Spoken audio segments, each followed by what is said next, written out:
Baik pendengar, Anda masih bersama kami di Pro 1 RRI Palembang, kanal informasi dan inspirasi. Kita masuk di program berikutnya pendengar, ada kita setara ya untuk kesempatan sore hari ini.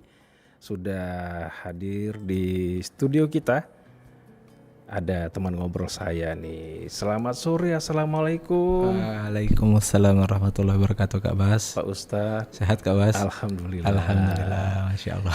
Ini kita ketemu lagi ya, Siap. setelah yang kemarin. Setelah yang kemarin ketemu di aslinya Kak Bas ini. Oh, di aslinya Kak Bas gitu ya. Oke lah, pendengar, kita bersama Ustadz Ahmad Farurozi Sampala ya, seorang fasilitator dan humas Rumah Tahfiz Balita ya, Iya, Kak. Yayasan Markas Insan Quran. Qurani. Oke lah. Ini sebelum kita ngobrol-ngobrol nih, saya panggil apa nih? Oji aja. Oji ya. Oji, Oke. yang paling familiar Oji. Bang Oji ya. Oke lah. Bang Oji, Siap. sebenarnya aktivitas sehari-harinya apa nih? Alhamdulillah aktivitas sehari-hari selain mengajar, bukan mengajar sih Kak, lebih tepatnya kami ini fasilitator tuh pendamping. Oh gitu. Pendamping anak-anak balita untuk belajar Al-Quran. Karena gurunya langsung dari Mesir. Gurunya langsung dari Mesir gitu kan. Oke. Terus selain jadi fasilitator, alhamdulillah menjadi seorang ayah dari 2 orang anak. Alhamdulillah. Terus seperti Kak Bas, coba-coba melatih skill MC. Oh begitu. Terus coba-coba jualan apa yang pacak dijual.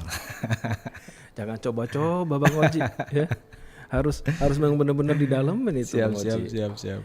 Baik, pendengar, untuk Anda semuanya kita akan berbincang-bincang bersama tamu obrol saya untuk sore hari ini, tentunya sesuai dengan tema kita nih mengenai apa ya, keberadaan Rumah Tahfiz sebagai wadah pendorong untuk pengenalan dan belajar menghafal Al-Quran sejak balita. Ini kalau boleh dirunut ya, boleh dirunut bahasanya ya. Sebenarnya idenya akhirnya ketemu apa namanya? Ini kayaknya konsennya lebih ke balita. Iya betul. Kenapa itu Bang Oji? Jadi awalnya ini diinisiasikan oleh 2 orang sahabat Kak. Oke. Bunda Memi sama Umi Aca. 2 sahabat ini mereka berpikir apa nih yang bisa kita kerjakan untuk menjadi ladang amal soleh di hari yang mungkin sudah dewasa lah mereka, karena mereka aja teman dari sekolah. Begitu. Habis itu singkat cerita mereka ikut di pelatihan Rumah Tahfiz metode Tabarok namanya, yang dari Syekh Kamil dari Mesir Kak. Oke. Jadi mereka melihat mungkin di situ potensi yang sangat luar biasa, karena di tahun 2018 kalau nggak salah itu belum ada yang fokus di balita. Oke. Sudah ada memang beberapa TPA yang mencoba mengajar anak-anak, tapi untuk khusus balita tuh belum ada pada saat itu. Oke. Jadi atas dasar dari situlah mereka punya ilmunya dan mereka bismillah untuk membuka Rumah Tahfiz Balita itu Kak di tahun 2018. Oke, karena tahunya ini ya, yang namanya Rumah Tahfiz itu paling kecil SD kelas 1. Iya, kurang lebih umumnya seperti itu. Umur 7 tahunan lah ya. Iya. Yang jarang-jarang, dan kalaupun itu ada ya paling-paling tambahan di ini ya, di PAUD ya. Di PAUD. Nah itu tadi, dan akhirnya ada ide dari apa namanya, kedua bunda tadi ya, Founder. founder ya. Iya. Ini kan bahasa founder ini kayak kenal deh. Jadi akhirnya punya ide ya.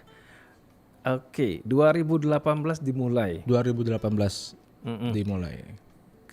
Pada masa itu, pada tahun itu ya 2018 itu kan memang seperti yang Bang Oji bilang bahwa belum ada, belum banyak ya, belum lebih tepatnya, banyak belum ya. banyak. Oke Yang lah. fokus di balita belum banyak. Karena mungkin waktu itu masih nyampur kali ya, misalnya anak-anak SD tapi ada yang ngajak adek mungkin ya. Iya, betul, Kak. Ngajak adeknya dan adeknya juga mungkin sekedar duduk ya, duduk lihat-lihat atau apa namanya? Belajar pun mungkin sekedar apa ya, belajar paling-paling buka-buka buku-buku gitu ya. Kalau di 2018 itu kalau seingat kami sudah ada beberapa santri balitanya, Kak. Sudah ada beberapa santri balitanya. Alhamdulillah sekarang ini tahun kelima ya. Oke. Dan dari santri pioner itu sudah ada yang selesai, Kak. Oh gitu. Sampai 30 juz. Oke, Ziyadah oke, 30 juz itu di tahun kelima Rutaba ini sudah ada yang selesai. Jadi dari tahun 2018 dia masih balita, alhamdulillah 5 tahun berikutnya dia selesai 5 tahun berikutnya.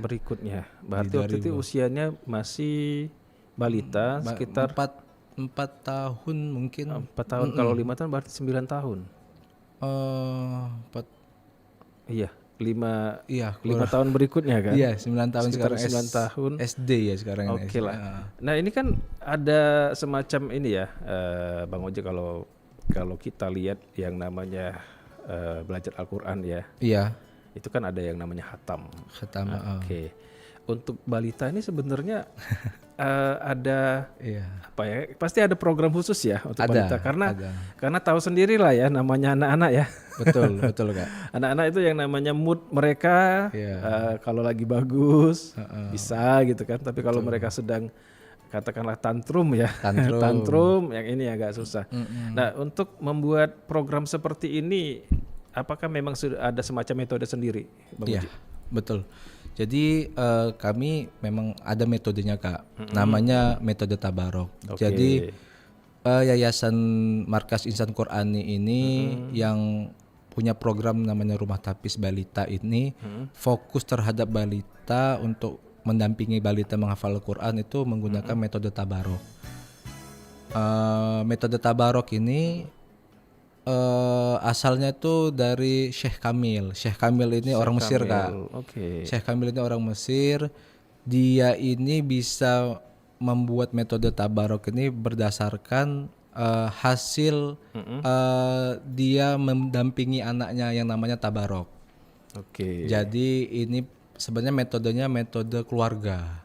Metode yang hasilnya itu keluar dari perjuangan sebuah keluarga yang membuat anaknya bisa hafal Al-Quran.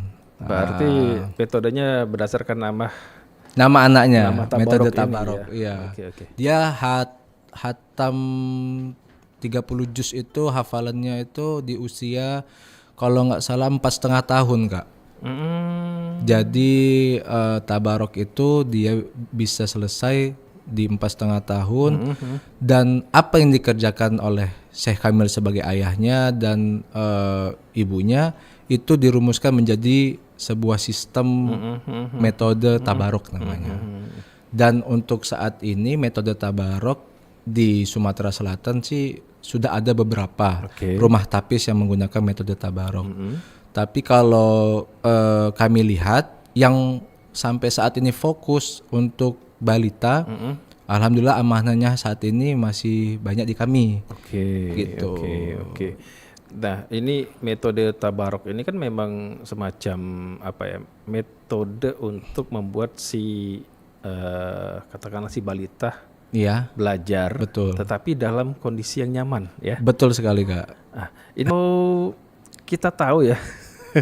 Seperti yang saya bilang tadi bahwa yang namanya balita kan memang apa ya, moodnya itu berubah-ubah ya. Betul. Nah, untuk di Yayasan Markas Insan Qur'ani ini begitu tahu ada sistem tabarok ini, apakah justru sebelum ada sistem tabarok atau memang sebelumnya memang sudah menyiapkan yang ini, atau ketemu dulu nih sama sistemnya tabarok atau metodenya tabarok baru kita berani buka, atau bagaimana nih prosesnya? Ya, ketemu dengan metodenya dulu, Kak.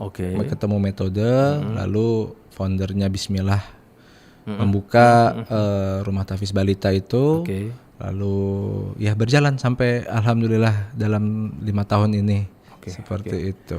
Nah, kalau untuk ininya, untuk pesertanya, apakah memang mereka sudah tahu adanya rumah tahfiz ini atau justru memang jemput bola atau Jemput bola. bagaimana?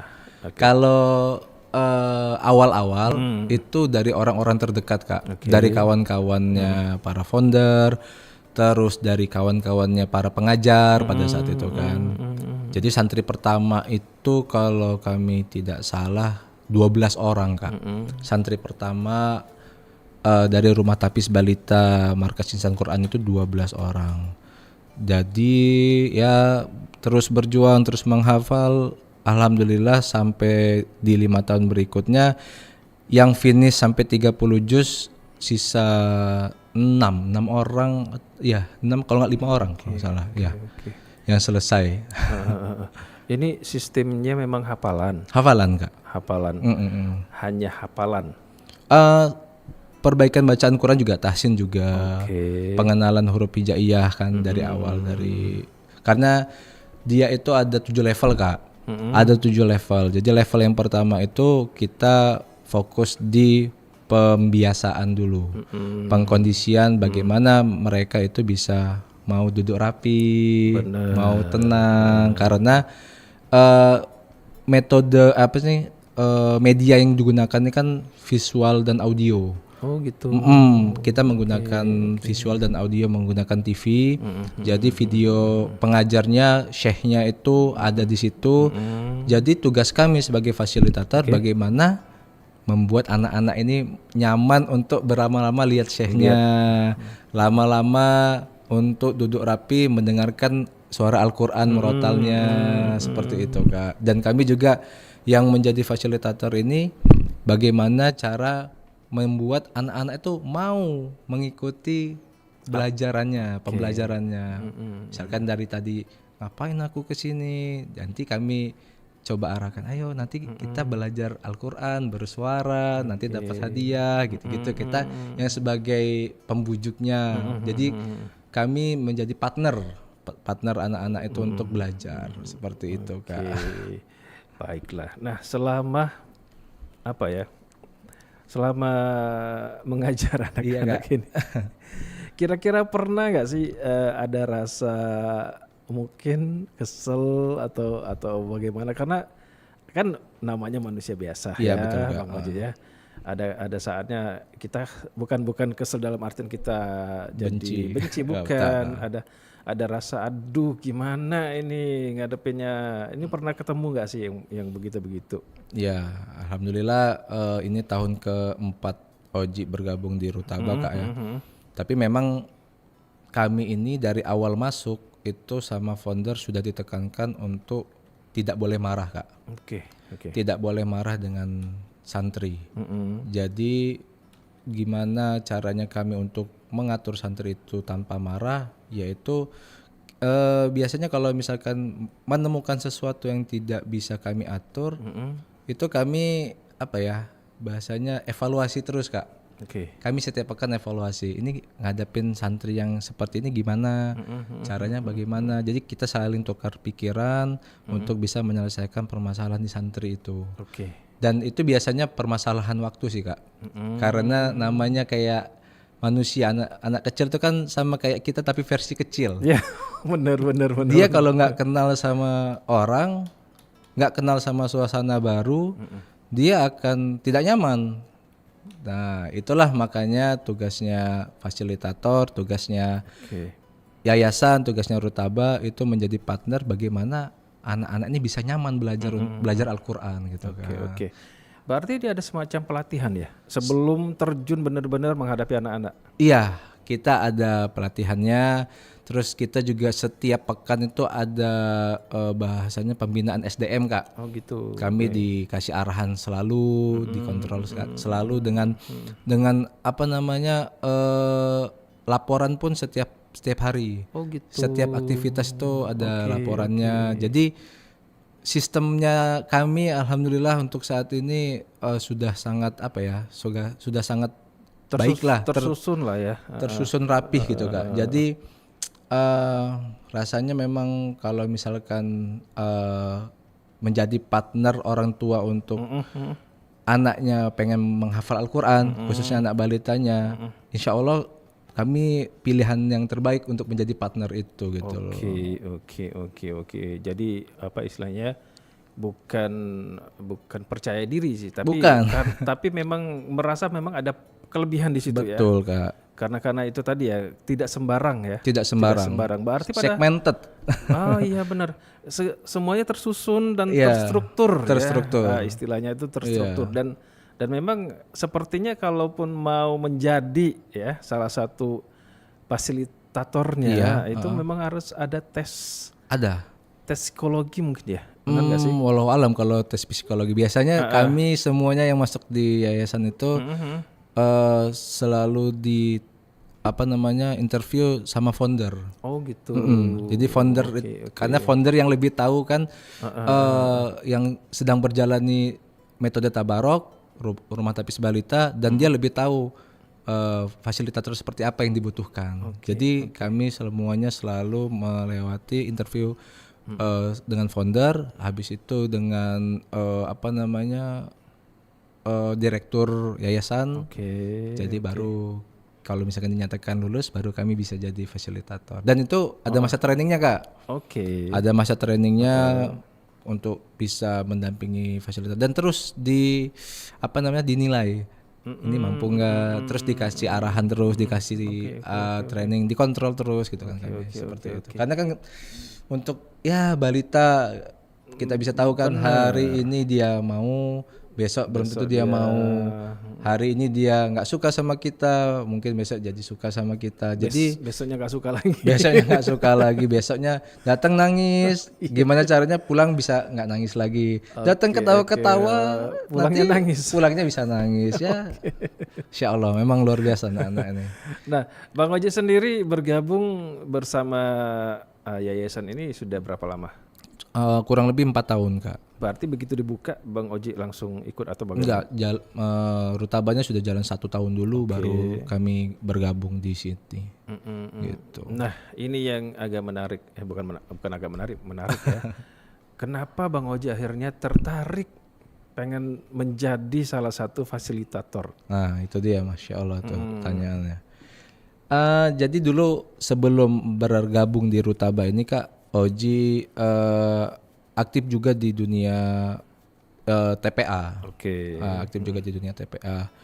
Sebelum di TPA tarik ke belakang lagi sempat berani ngajar-ngajar bapak-bapak. Bapak-bapak yang tidak bisa baca Al-Qur'an dulu sempat kami dampingi untuk belajar. Terus ke TPA setelah berjalan beberapa waktu kami intinya melihat lowongan di Facebook waktu itu ada lowongan rumah tapis balita dan pada saat itu kami melihat tempatnya dekat dengan rumah.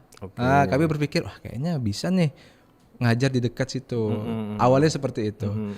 Tapi setelah kami masukkan lamaran, terus singkat ceritanya kami diinterview dengan founder segala macam. Kok di situ kami merasa kok kayaknya kami yang butuh dengan Rutaba ini ya. Karena beberapa obrolan dengan founder itu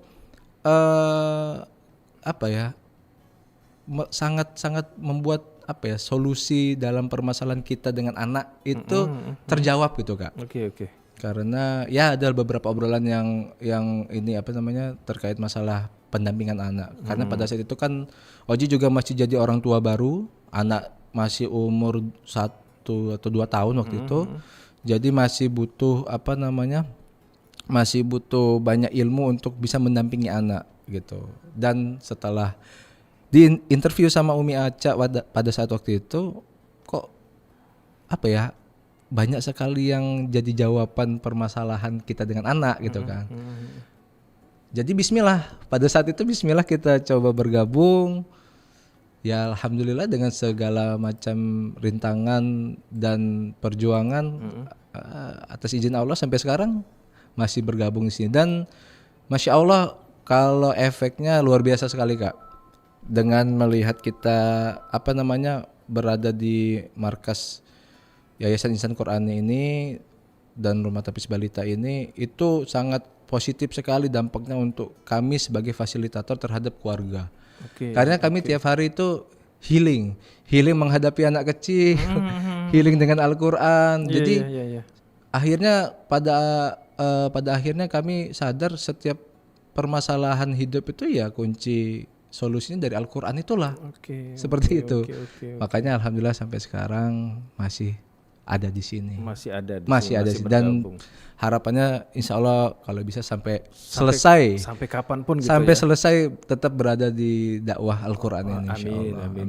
Nah ini Bang Oji, tadi kan Bang Oji bilang bahwa ya ternyata justru Bang Oji yang merasa butuh Iya. dengan apa namanya rumah tahfiz Tahfiz balita. ini. Itu kenapa akhirnya kepikiran? Mungkin pada saat itu, pada saat melamar ya. Iya. Mereka nih yang butuh kita nih gitu kan. Mungkin ada ya terbetik Iya, seperti itu.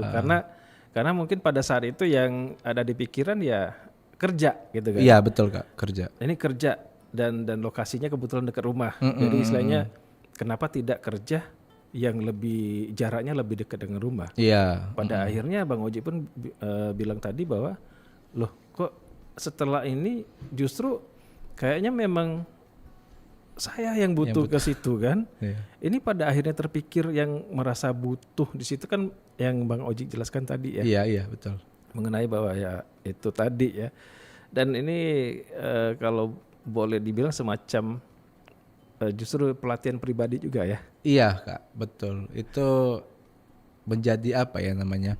Kalau misalkan kita sakit, ketika kita sakit itu coba cari obat kemana nggak cocok, kita akan terus mencari. Oke.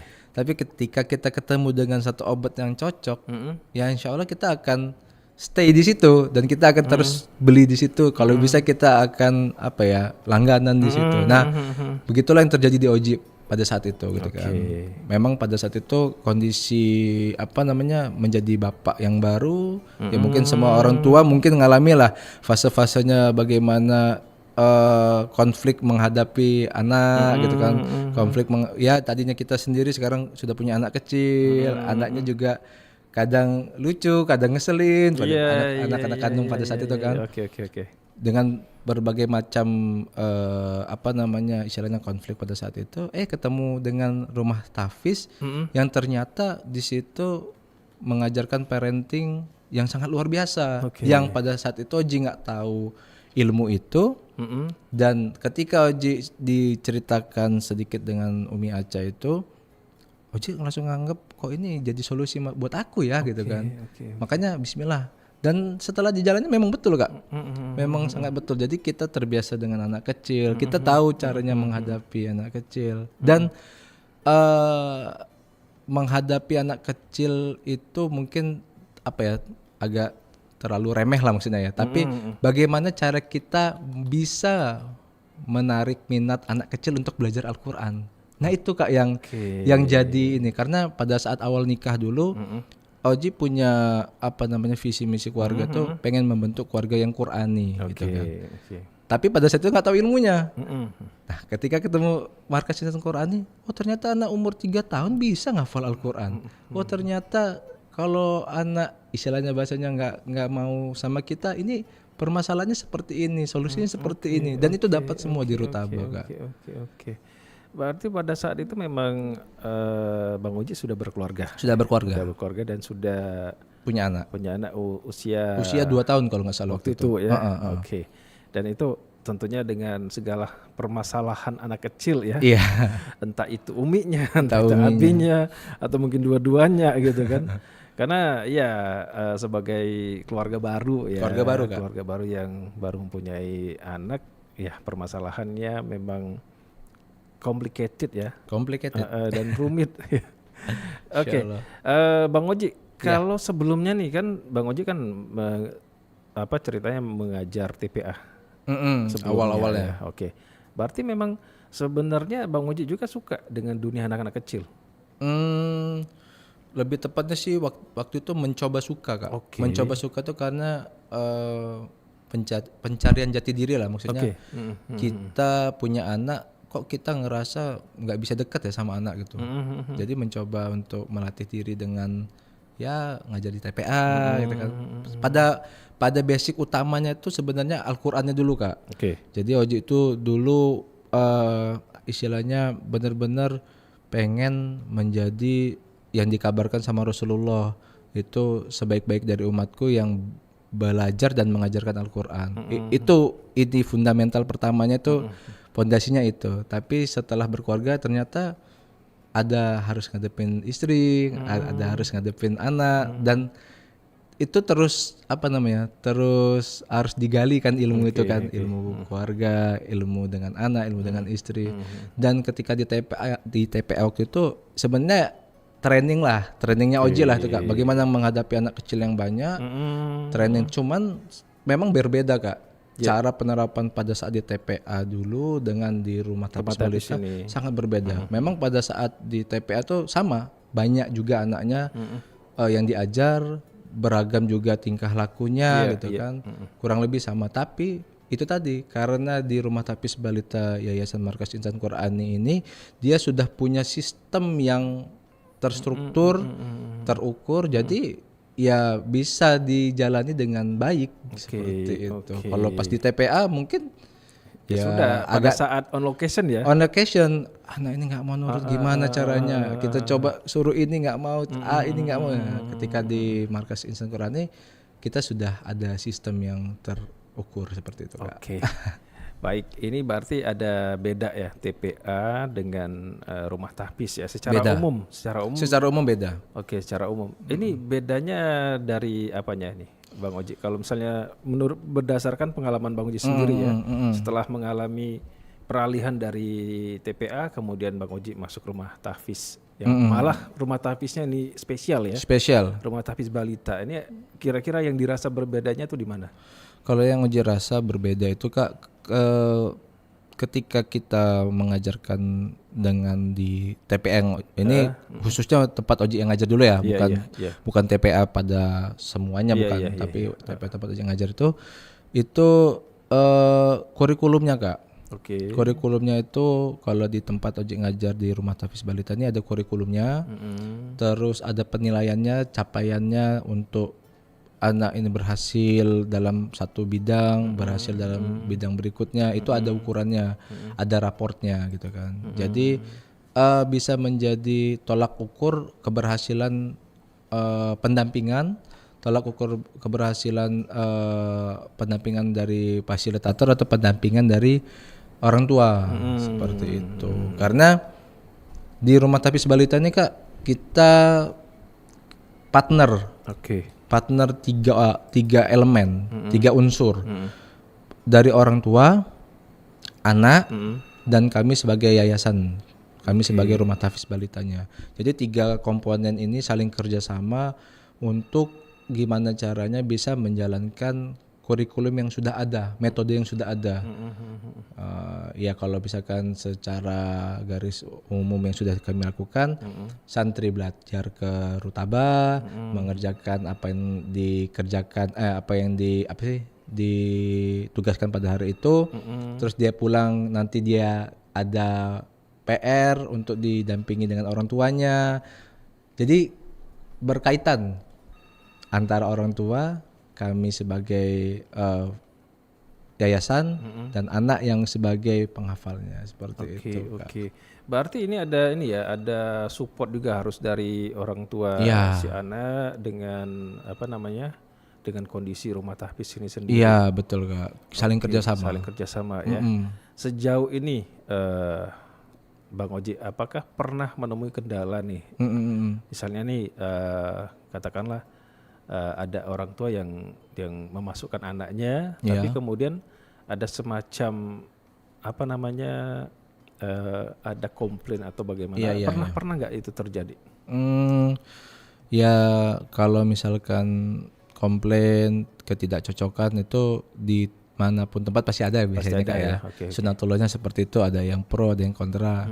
Cuman tetap selalu kami sampaikan dan kami coba bangun komunikasi yang terbaik ketika ada problem seperti itu. Ketika misalkan ada apa, kami coba gali permasalahannya apa, penyebabnya apa, dan kita ajak ngobrol. Coba kita pilihkan solusinya. Coba solusinya kita kerjakan yang ini. Nanti kita evaluasi lagi. Terus ya karena kita ini kan basicnya tadi metodenya berdasarkan dari keluarga kan. Iya, iya. Tumbuhnya akarnya itu dari keluarga. Jadi diselesaikan itu juga dengan secara kekeluargaan. Gitu. Tapi ya balik lagi itu tadi sunatullahnya, ada yang suka dan tidak suka, ada yang setuju dan tidak setuju, itu hal yang wajar lah. Apalagi dunia dakwah.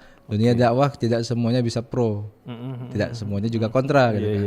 Tapi kalau kami Rumah Tapis Balita, insya Allah berusaha tetap fokus menjalankan sistem yang sudah ada, evaluasi tetap selalu jalan, dan juga ketika ada permasalahan kami mencoba untuk mengkomunikasikannya dengan cara yang terbaik gitu Kak.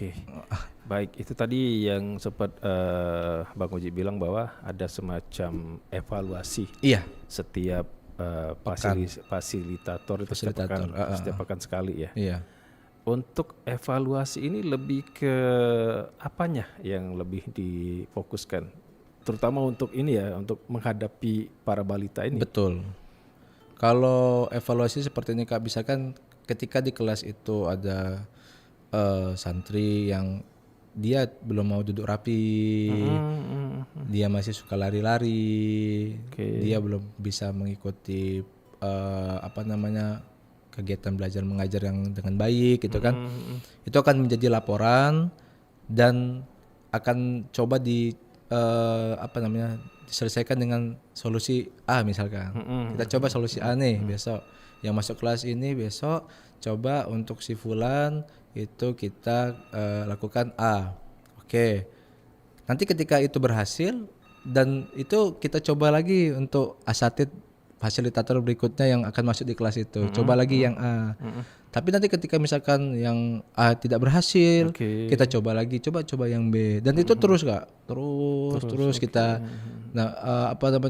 tidak berhenti di satu waktu. Terus akan evaluasi sampai harapannya sampai permasalahan itu selesai. Dan sepengalaman kami itu permasalahan itu akan selesai tinggal tunggu waktu aja. Maksudnya tinggal tunggu ini masalahnya akan ketemu solusi di satu titik apa gitu seperti itu. Lebih istilahnya ya udah jalan aja dulu gitu ya. Kita coba dulu.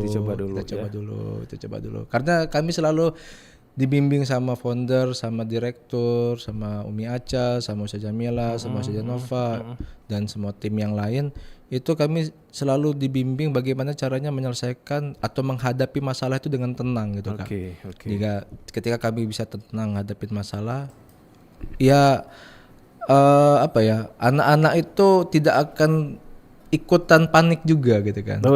Karena ketika kita masuk di kelas, anak itu belum kenal sama kita, dianya juga takut, kita tidak tenang. Kan permasalahannya kan dia tidak kenal dengan kita. Kalau kita tidak tenang, ngapalah dia ini tidak suka sama aku, ngapalah dia ini nangis. Nah itu akan membuat permasalahan di kelas itu akan tambah runyam. Tapi kalau kita tenang, kita akan tahu, oh si anak ini nangis karena misalkan kenapa adik? Oh mau mama, iya berarti dia belum bisa kenal dengan orang baru. Kita akan coba, nggak apa-apa nanti Ustadz kita dampingi. Terus, misalkan dia nangis, kenapa nangis deh? Misalkan dia lapar atau apa? Oh lapar, kita ajak makan dulu. Jadi banyak pendekatan-pendekatan yang seperti itu. Kuncinya kalau Umi Acha, Ustazah Nova, Ustazah Jamila itu bilang selalu tenang. Jadi ketika kita tenang, kalaupun masalah nggak selesai di hari itu, minimal tidak ada konflik yang lebih gitu kan. Seperti itu. Berarti menciptakan atmosfer gitu ya? Betul Kak. Atmosfer agar ya tenang itu kan dari kita berarti. Betul Kak. Justru walaupun si anak-anak ini panik, karena kitanya tenang, mereka ikut tertular jadi bisa tenang juga. Nah ini apakah memang setiap usia, itu kan dari usia berapa? 3 sampai 5. 3 sampai 5 tahun untuk awal masuk. 3 sampai 5. Berarti memang ada kelas-kelasnya gitu atau 3 sampai 5 satu kelas? Satu kelas. Seperti itu. Jadi ketika ada pembukaan penerimaan santri baru ini kami sedang pembukaan santri baru nih Kak. Ini dari usia 3 sampai 5 tahun. Oh gitu. Seperti itu. Berarti berdasarkan ini ya, berdasarkan apa namanya penerimaan. Misalnya ini gelombang 1, gelombang 2 gitu ya. Begitu. Oke, berarti misalnya gelombang 1 memang 3 sampai 5 ada satu kelas gitu satu ya. kelas. Gelombang 2 ada satu kelas lagi. Iya, begitu Kak. Yang apa namanya belajar pada saat gelombang-gelombang itu kan ada fasilitator sendiri ya. Iya. Jadi memang kelas-kelasnya itu ada yang megang. Ada yang megang. Satu kelas ada berapa orang, Bang Oji? Untuk saat ini satu kelas itu kurang lebih 10 sampai 15 orang Kak. Dan itu dipegang 2 fasilitator dalam satu kelas. Jadi kami bekerja sama dengan pendamping, fasilitator dan fasilitator pendamping. Itu biasanya di rolling kita Kak. Oke. Di rolling dari cabang mana ke cabang mana di rolling terus. Terus juga biasanya fasilitator dan pendamping tuh di mix antara ustadz dan ustazah. Jadi benar-benar vibes-nya itu keluarga. Oke. Jadi ada ayah, ada ibu, seperti kita ciptakan suasana seperti itu di dalam kelas. Seperti itu. Sistemnya itu tadi ya. Keluarga. Nah, Bang Oji, Ya Kak. pada saat sudah sudah dikelas-kelaskan ini ya, Iya. itu memang pelajarannya tuh apa bertahap atau ini kelas ini begini, kelas ini begini, atau tergantung pada saat penerimaan memang ada kelas awal gitu. Jadi kalau di rumah tapis balita ini Kak, kita ada level. Per level iya, sebutannya. Iya. Jadi di rumah tapis balita Markas Insan Quran ini ada 7 level. Level yang pertama itu santri mulai menghafal juz 30. Itu yang dari usia 3 sampai 5 tahun. Nanti ketika mereka selama 6 atau 8 bulan kurang lebih belajar mengikuti KBM level 1, nanti mereka akan sampai di titik ujian. Ujian menyetorkan hafalan juz 30-nya. Sudah setelah dari level 1 misalkan sudah selesai ujian dan secara penilaian dinyatakan lulus, dia naik ke level 2. Naik ke level 2 itu mulai menghafal juz 29 dan di situ nanti dia mulai menunjuk Al-Qur'an. Kalau dari level 1 itu dia sudah mulai dikenalkan huruf hijaiyah. Di level 2 nanti tetap berjalan pengenalan huruf hijaiyahnya, pembelajaran huruf hijaiyahnya dengan target nanti di akhirnya mereka bisa menunjuk Al-Qur'annya. Naik ke level 3 dan seterusnya itu sudah mulai mereka bisa membaca Al-Qur'an secara mandiri dan bisa menghafal secara mandiri. Jadi mereka menghafalnya sudah membaca Al-Qur'annya. Seperti itu Kak untuk 3, 4, 5, 6, 7 sampai level 7. Dan saat ini sampai 2023 ini alhamdulillah Rumah Tapis Balita Markas Insan Quran ini sudah mendampingi sampai finish 5 orang santri rutaba selesai di 30 juznya Kak, alhamdulillah. Gitu. Oke lah, Bang Oji sebenarnya banyak yang mau diobrolin. Iya siap. Tapi waktu juga yang membatasi kita. siap Kak. Mungkin Bang Oji ada pesan-pesan nih, gimana nih kalau secara umum untuk menghadapi ataupun ada cara bahwa membuat balita itu cinta Al-Qur'an. Silakan Bang Oji. Oke, bismillah. Kalau dari kami untuk para orang tua yang kepengen punya anak penghafal Al-Qur'an dari usia balita itu biasanya kalau kami ini membuka membuka penerimaan santri baru itu nggak langsung belajar, tapi kami ada daurahnya. Kami ada daurah keluarganya dulu, nanti kami juga ada parents meetingnya dulu. Di situ banyak sekali ilmu-ilmu yang bisa didapatkan untuk para orang tua yang pengen punya anak balita penghafal Al-Qur'an. Di situ ada semua jawabannya. Dan kalau memang sekiranya butuh dengan informasi lebih lanjut bisa diikuti di follow di Instagram kami Kak. Oke. Boleh di Instagram kami itu di @rutaba @yayasan Markas @yayasan_markas Insan Qur'ani.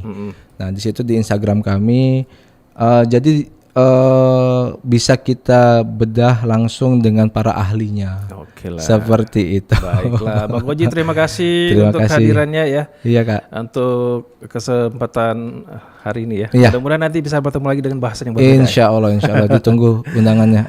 Baik, Bang Koji sekali lagi terima kasih. Mudah-mudahan Iya. apapun itu tetap berjalan dengan baik ya. Insya Allah, amin. Yayasannya dan Assalamualaikum warahmatullahi wabarakatuh. Waalaikumsalam warahmatullahi wabarakatuh. Baik pendengar, sudah kita dengarkan bersama bincang-bincang kita dalam Kita Setara bersama teman obrolan saya Ahmad Farurozi Sampala ya. Seorang fasilitator dan Humas Rumah Tahfiz Balita Yayasan Markas Insan Qur'ani. Setelah ini kita akan menuju ke program berikutnya, akan ada Warta Belajar Sumba untuk kesempatan sore hari ini di Kamis 12 Oktober 2023. Tetap bersama kami di Pro 1 RRI Palembang, kanal informasi dan inspirasi. Baru saja Anda ikuti acara Kita Setara hanya di Pro 1 RRI Palembang, kanal informasi dan inspirasi.